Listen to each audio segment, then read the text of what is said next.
Bien, nous allons poursuivre notre étude sur le livre du Deutéronome, reprendre là où on s'était arrêté il y a 15 jours, avec le chapitre 26, Deutéronome chapitre 26.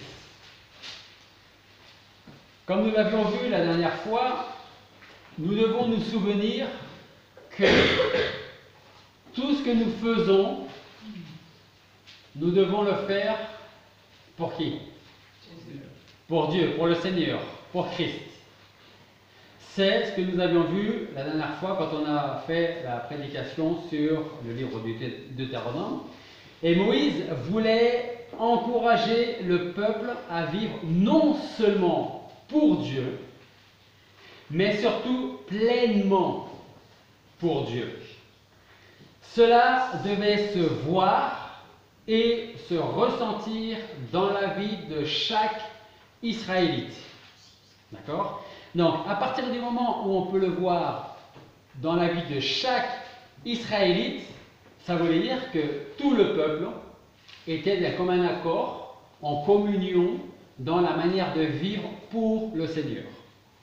Nous avions vu également que l'apôtre Paul nous disait en Colossiens chapitre 3, versets 23 et 24, « Et quoi que vous fassiez, faites-le de bon cœur comme pour le Seigneur et non pour les hommes, sachant que vous recevrez du Seigneur la récompense de l'héritage, car vous servez Christ, le Seigneur. » Ça, c'était la dernière fois avec Colossiens chapitre 3, versets 23 et 24.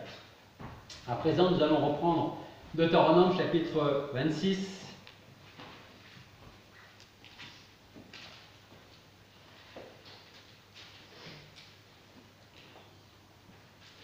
Deutéronome chapitre 26, et nous allons lire les 11 premiers versets. Et vous allez voir que ces dernières lignes, surtout ces 11 premiers et derniers versets, sont des versets qui sont consacrés aux lois que les Israélites devaient suivre et respecter une fois rentrés en Canaan. Donc le passage que nous allons lire, Deutéronome 26, 1 à 11, ce sont les dernières lois, ou je dirais plutôt, ce sont les dernières paroles de Moïse concernant les lois. Après, on le verra, on va rentrer dans autre chose. Et c'est vrai que jusqu'à présent, nous avons vu beaucoup de lois à mettre en pratique. Et Dieu merci, on n'a pas certaines de ces lois à mettre en pratique aujourd'hui. Et Dieu merci, parce que je vous dis que ça nous prendrait beaucoup d'énergie et beaucoup de temps. Deutéronome chapitre 26, donc versets 1 à 11. Quand tu seras entré au pays que l'Éternel, ton Dieu, te donne en héritage, et que tu le posséderas et y demeureras, tu prendras des prémices de tous les fruits du sol que tu récolteras du pays que l'Éternel, ton Dieu, te donne. Tu les mettras dans une corbeille, et tu iras au lieu que l'Éternel, ton Dieu, aura choisi pour y faire habiter son nom.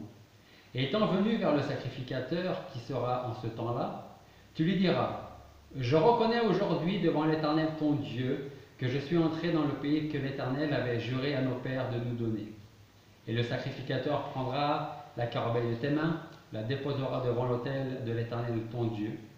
Puis tu prendras la parole et diras devant l'Éternel, ton Dieu, « Mon père était un Araméen, prêt à périr, et il descendit en Égypte avec un petit nombre de gens. Et il séjourna, et il devint une nation grande, forte et nombreuse. Et les Égyptiens nous maltraitèrent, nous affligèrent et nous imposèrent une dure servitude. Alors nous criâmes à l'Éternel, le Dieu de nos pères, et l'Éternel entendit notre voix, et regarda notre affliction, notre misère et notre oppression. Et l'Éternel nous retira d'Égypte à main forte et à bras étendus par une grande terreur, et avec des signes et des miracles. Et il nous conduisit en ce lieu, et nous donna ce pays, un pays où coule le lait et le miel. Maintenant donc, voici, j'apporte les prémices des fruits du sol que tu m'as donné, ô Éternel.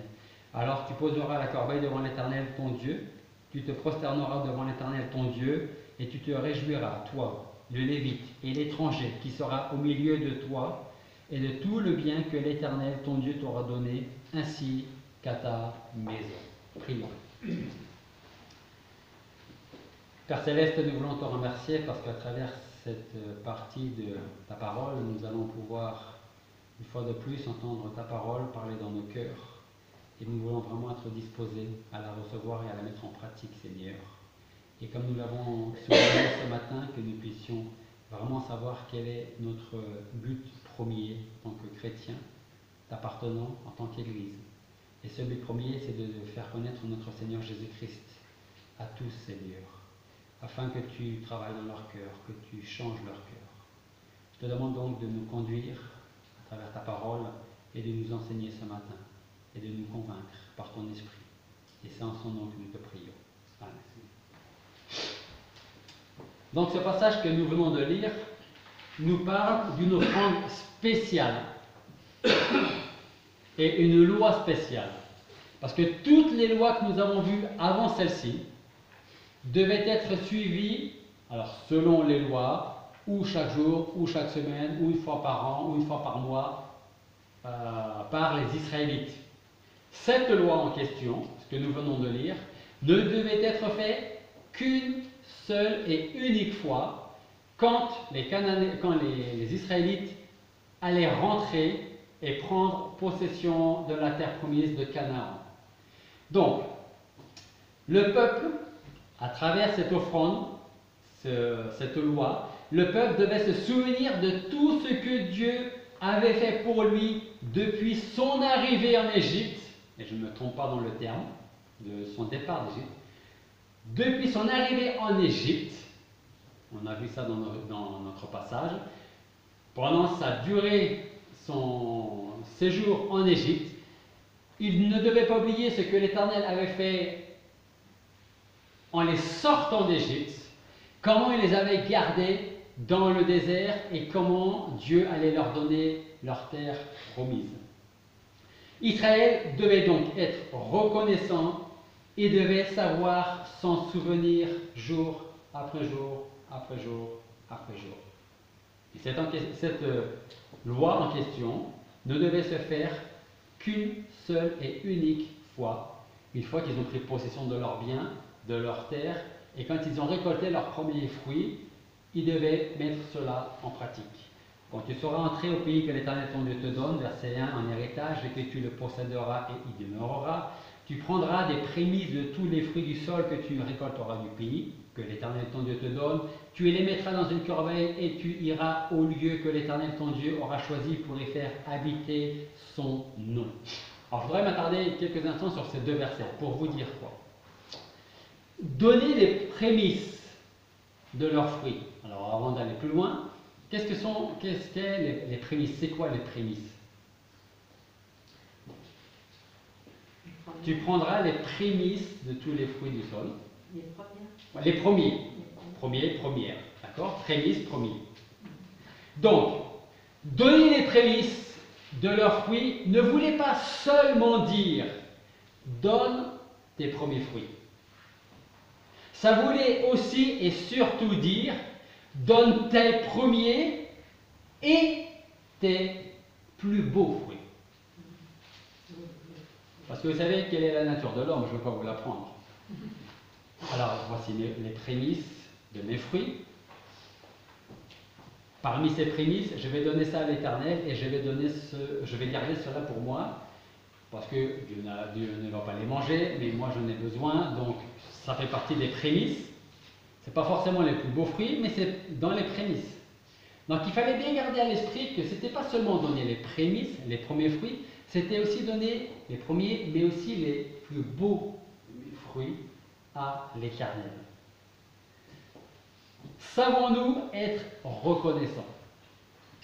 Israël devait s'en souvenir jour après jour. Rappelez-vous comment nos pères sont entrés en Égypte, comment ils sont arrivés, comment Dieu les a gardés en Égypte, comment on en est sorti, comment on était quand nous étions dans le désert et comment nous sommes là maintenant établis en Canaan. Donc cette question, on peut se la poser. Savons-nous être reconnaissants? Comment sommes-nous reconnaissants envers le Seigneur?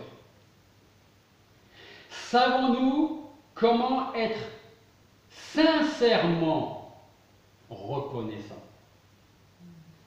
Alors pour répondre à cette question, Savons-nous comment être sincèrement reconnaissants?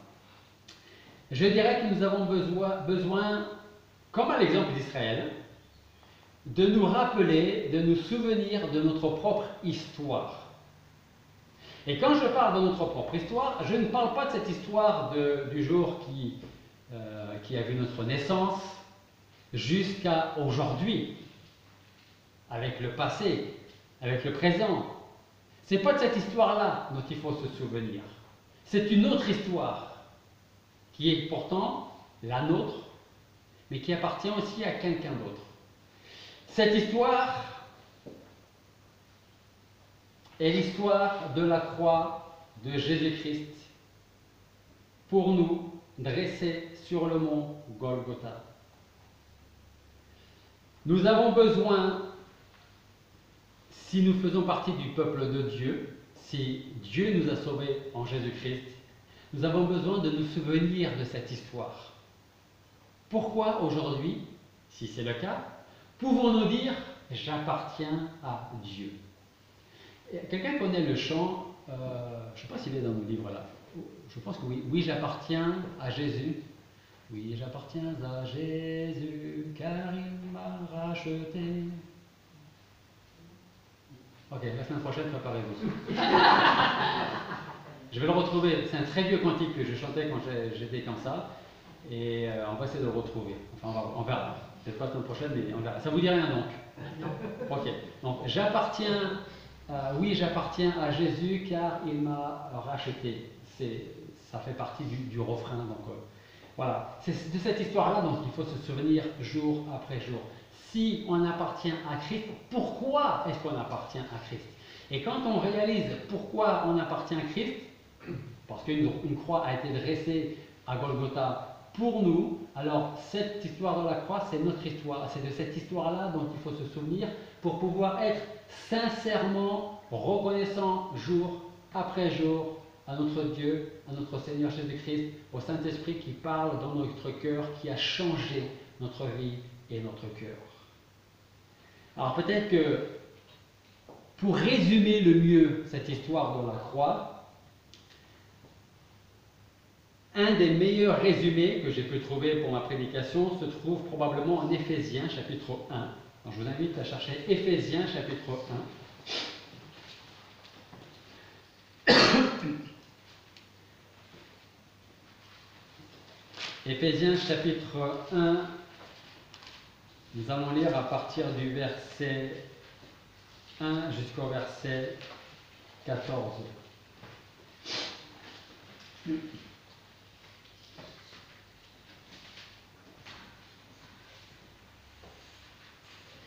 Donc rappelez-vous déjà, avant de lire ce passage, des trois questions que je vous ai posées. Savons-nous être reconnaissants? Comment sommes-nous reconnaissants envers le Seigneur? Savons-nous comment être sincèrement reconnaissants?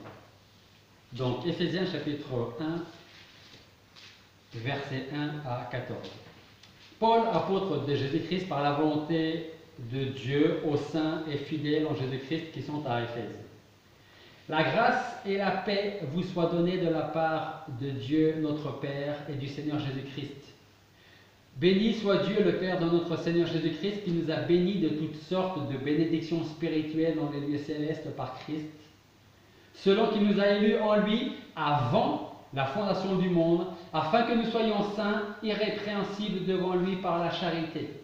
Nous ayant prédestinés à être ses enfants adoptifs par le moyen de Jésus-Christ d'après le bon plaisir de sa volonté, à la louange de la gloire de sa grâce qui nous a gratuitement accordé en son bien-aimé, en qui nous avons la rémission par son sang, la rémission des péchés selon les richesses de sa grâce, qu'il a répandue sur nous abondamment par toutes sortes de sagesse et d'intelligence, nous ayant fait connaître le mystère de sa volonté selon le dessein bienveillant qu'il avait auparavant résolu en lui-même et qu'il devait réaliser à l'accomplissement des temps, à savoir de réunir toutes choses en Christ, tant ce qui est dans les cieux que ce qui est sur la terre. C'est en lui, en Jésus-Christ, aussi que nous sommes devenus héritiers, ayant été prédestinés d'après le décret de celui qui opère toutes choses selon le dessein de sa volonté, afin que nous servions à la louange de sa gloire, nous qui avons les premiers espéré en Christ. En lui, vous êtes aussi, après avoir entendu la parole de la vérité, l'évangile de votre salut, et avoir cru en lui, vous avez été scellés du Saint-Esprit qui avait été promis. Verset 14, lequel est un gage de notre héritage pour la rédemption de ceux qui s'est acquis à la louange de sa gloire. C'est certainement un des plus beaux résumés de ce que la croix de Christ nous apporte, nous donne, et que nous pouvons vivre et attendre, espérer aujourd'hui. Il nous a bénis, verset 3, de toutes sortes de bénédictions spirituelles dans les lieux célestes en Christ. Et ce qui est remarquable dans ce passage, c'est les premiers mots du verset 2. La grâce et la paix. Et c'est intéressant de voir que Paul associe les deux, la grâce et la paix. Pourquoi? Parce que vous avez des gens qui cherchent par leurs propres moyens, et parfois sincèrement, à recevoir, à mériter les faveurs de Dieu. Et donc ils vont faire ce qu'ils peuvent pour gagner le ciel, gagner les faveurs de Dieu et espérer avoir une place au ciel le jour où ils quitteront cette vie ici-bas. Bien sûr, si vous cherchez par vos propres moyens à être sauvés, vous ne le serez jamais, donc arrêtez de chercher. C'est pas moi qui le dis, c'est la parole de Dieu. Éphésiens chapitre 2, versets 8, 9, 10. Je reviens à ces termes, à ces paroles de Paul, la grâce et la paix. La grâce, c'est quelque chose qu'on reçoit et qu'on ne mérite pas, sinon ça ne s'appelle plus la grâce, ça s'appelle un mérite. Toi tu mérites, tu as mon salut. Toi tu ne le mérites pas, tu n'as pas mon salut. La grâce, personne ne la mérite. Mais Paul il dit ici, la grâce et la paix. Parce que quand on réalise que nous sommes sauvés par la grâce de Dieu, qu'est-ce qu'on obtient? La paix. Si vous cherchez la grâce de Dieu par vos propres moyens, en dehors de Jésus-Christ, non seulement vous ne la trouverez jamais, mais en plus vous n'aurez jamais la paix. Paul dit ici la grâce et la paix. Parce que quand on réalise que nous sommes sauvés par ce moyen, et seulement ce moyen-là, la croix de Christ, nous recevons la paix. Pour en revenir à notre passage, Moïse donne donc un avertissement à Israël, lui suggérant de ne jamais oublier Dieu. Et cela, il le fit parce que Dieu connaissait très bien Israël. Et Moïse connaissait aussi très bien son peuple. Vous savez, quand vous fréquentez des personnes comme ça pendant 40 ans dans le désert, mettez-vous à la place de Moïse. Ils sont très souvent désagréables. Ils ne comprennent rien. Ils sont très souvent mécontents. Ils se plaignent très souvent, pour ne pas dire trop souvent. De temps en temps, quand Dieu fait quelques miracles, en leur donnant de l'eau qui sort du rocher, ou d'une autre manière, ou la manne, ils se réjouissent. Mais cette réjouissance se termine assez rapidement parce qu'à un moment donné, les Israélites sont en train de dire « Mais pourquoi on n'a pas autre chose à manger? On mange toujours les mêmes choses. » Alors qu'ils n'avaient rien mangé avant quand même. Hein. Moïse donne cet avertissement de la part de Dieu, parce que Dieu connaissait son peuple, et Moïse connaissait son peuple, son propre peuple, de ne jamais oublier ce que Dieu a fait pour eux. Moïse avait peur pour Israël parce qu'il avait déjà connu maintes et maintes expériences désagréables dans le désert. Et j'ai envie de dire, alors je ne me mets pas dans la peau de Moïse parce que je ne suis pas dans la tête de Moïse, parce que je crois très sincèrement, ça par contre j'en suis convaincu, Moïse voulait entrer en Canaan. Il n'a pas pu le faire, on en a déjà parlé, il n'a pas pu le faire, donc je pense que ça a été un très grand regret pour lui. Mais en même temps je me dis, et ça n'engage que moi, Peut-être que si j'étais Moïse, après ces 40 ans dans le désert, parce que je ne sais pas si c'était plus dur pour le peuple ou pour Moïse dans le désert, peut-être que je me dirais, je vois Canaan de loin et je suis content parce que mon peuple va rentrer en Canaan. Je suis déçu, mais je suis débarrassé. Et maintenant, je vais retrouver mon Dieu. Ça n'engage que moi. Hein. Voilà. Je ne sais pas si c'est ce que Moïse a pensé ou pas, peut-être pas, mais il savait à qui il laissait son peuple, à Dieu. Parce que lui savait ce que Dieu avait fait pendant toutes ces années, plus tous ces siècles avant en Égypte, pour son peuple. Donc, si Israël ne devait pas oublier, nous ne devons pas oublier.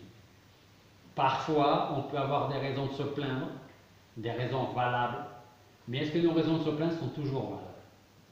Par contre, nos raisons pour nous réjouir et dire merci au Seigneur sont toujours valables. Et croyez-moi, si vous faites un petit peu sur un bout de papier d'un côté les mauvaises choses, selon vous, hein, selon nous, et de l'autre côté les bonnes choses que vous avez reçues de la part de Dieu, si on veut être sincère avec nous-mêmes, je pense qu'il y aura beaucoup plus de choses écrites sur la partie favorable, sur les parties reconnaissance, merci pour ça, pour ça, pour ça et pour ça. Et on peut même aussi marquer merci de ne pas m'avoir donné ce que j'attendais. Moïse avait peur que son peuple oublie Dieu à cause de sa nouvelle prospérité. Ils étaient esclaves en Égypte. Et là, ils vont prendre possession de choses qui appartenaient à d'autres. Ils vont devenir propriétaires de maisons, de terrains, de biens, choses qu'ils n'ont jamais eues depuis très longtemps. Lorsque l'Éternel ton Dieu t'aura fait entrer dans le pays qu'il a promis par serment à tes ancêtres, que tu mangeras et que tu seras rassasié, garde-toi bien d'oublier l'Éternel qui t'a fait sortir d'Égypte, du pays où tu étais esclave. Souvenons-nous de ce que Dieu a fait pour nous, jour après jour après jour, afin d'être sincèrement reconnaissants. Le psaume 103, versets 1 et 2, et je termine avec ce passage, le psaume 103, versets 1 et 2 nous dit « Que tout mon être loue l'Éternel, que tout ce que je suis loue le Dieu saint, que tout mon être loue l'Éternel, sans oublier aucun de ses bienfaits. » Lorsque David louait Dieu, il voulait que tout son être loue Dieu. Lorsque David louait Dieu, il voulait que toutes ses forces et toutes ses facultés participent à la louange de son Seigneur et de son Sauveur et de son Dieu. Lorsque David louait Dieu, il voulait que son intelligence, à lui, le connaisse, que sa volonté, à lui, la sienne, le choisisse à Dieu. Que ses affections lui appartiennent et que son cœur croit en lui et que sa langue confesse les bienfaits de Dieu. En fait, en conclusion, je dirais que pour louer Dieu, nous avons besoin de nous rappeler tous ses bienfaits envers nous. Parce que si nous négligeons de lui rendre grâce, alors très vite, nous perdrons le souvenir de ses bienfaits envers nous. Et c'est exactement ce que Israël a connu par la suite. Ils avaient bien été instruits avant de rentrer en Canaan. Vous ferez ceci et cela. Par contre, vous ne ferez pas ceci ni cela, parce que c'est une abomination à mes yeux. Par contre, vous ferez ça parce que je vous le demande, afin de ne pas m'oublier et de continuer à vivre heureux en Canaan. C'est comme dans le désert, ça a duré qu'un certain temps. Et ensuite, ils ont été déportés. N'oublions pas ce que Dieu fait pour nous jour après jour. Si on l'oublie, on n'aura plus aucune raison de le louer et de lui dire merci. Prions.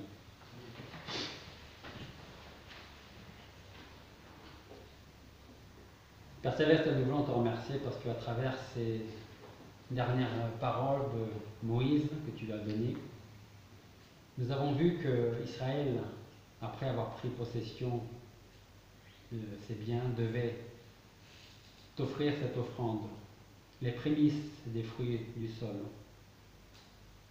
pour se souvenir que c'est toi qui leur as donné ces terres, ces logements, cette terre. Seigneur, aide-nous à nous aussi également de nous souvenir de tout ce que tu as fait pour nous, tout ce que tu nous as donné, la patience que tu as envers nous, toutes tes bontés, tes bienfaits, comme nous l'avons lu dans la parole de Paul aux Éphésiens. Tu nous as comblés de tellement de bénédictions dans les cieux.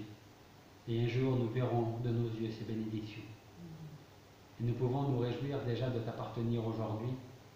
Et s'il y a quelqu'un qui ne sait pas s'il t'appartient, ou qui tout simplement ne t'appartient pas, et qui entend cette prédication, cette prière, alors Seigneur, je veux te prier pour que tu parles dans son cœur, tu changes sa vie, et que tu le tournes vers toi. Nous voulons vraiment mettre en pratique ta parole qui nous demande de prêcher, d'annoncer l'évangile, de témoigner, afin que d'autres reçoivent ton salut et ta grâce, afin que tu sois glorifié. Et c'est en Jésus-Christ que nous te prions.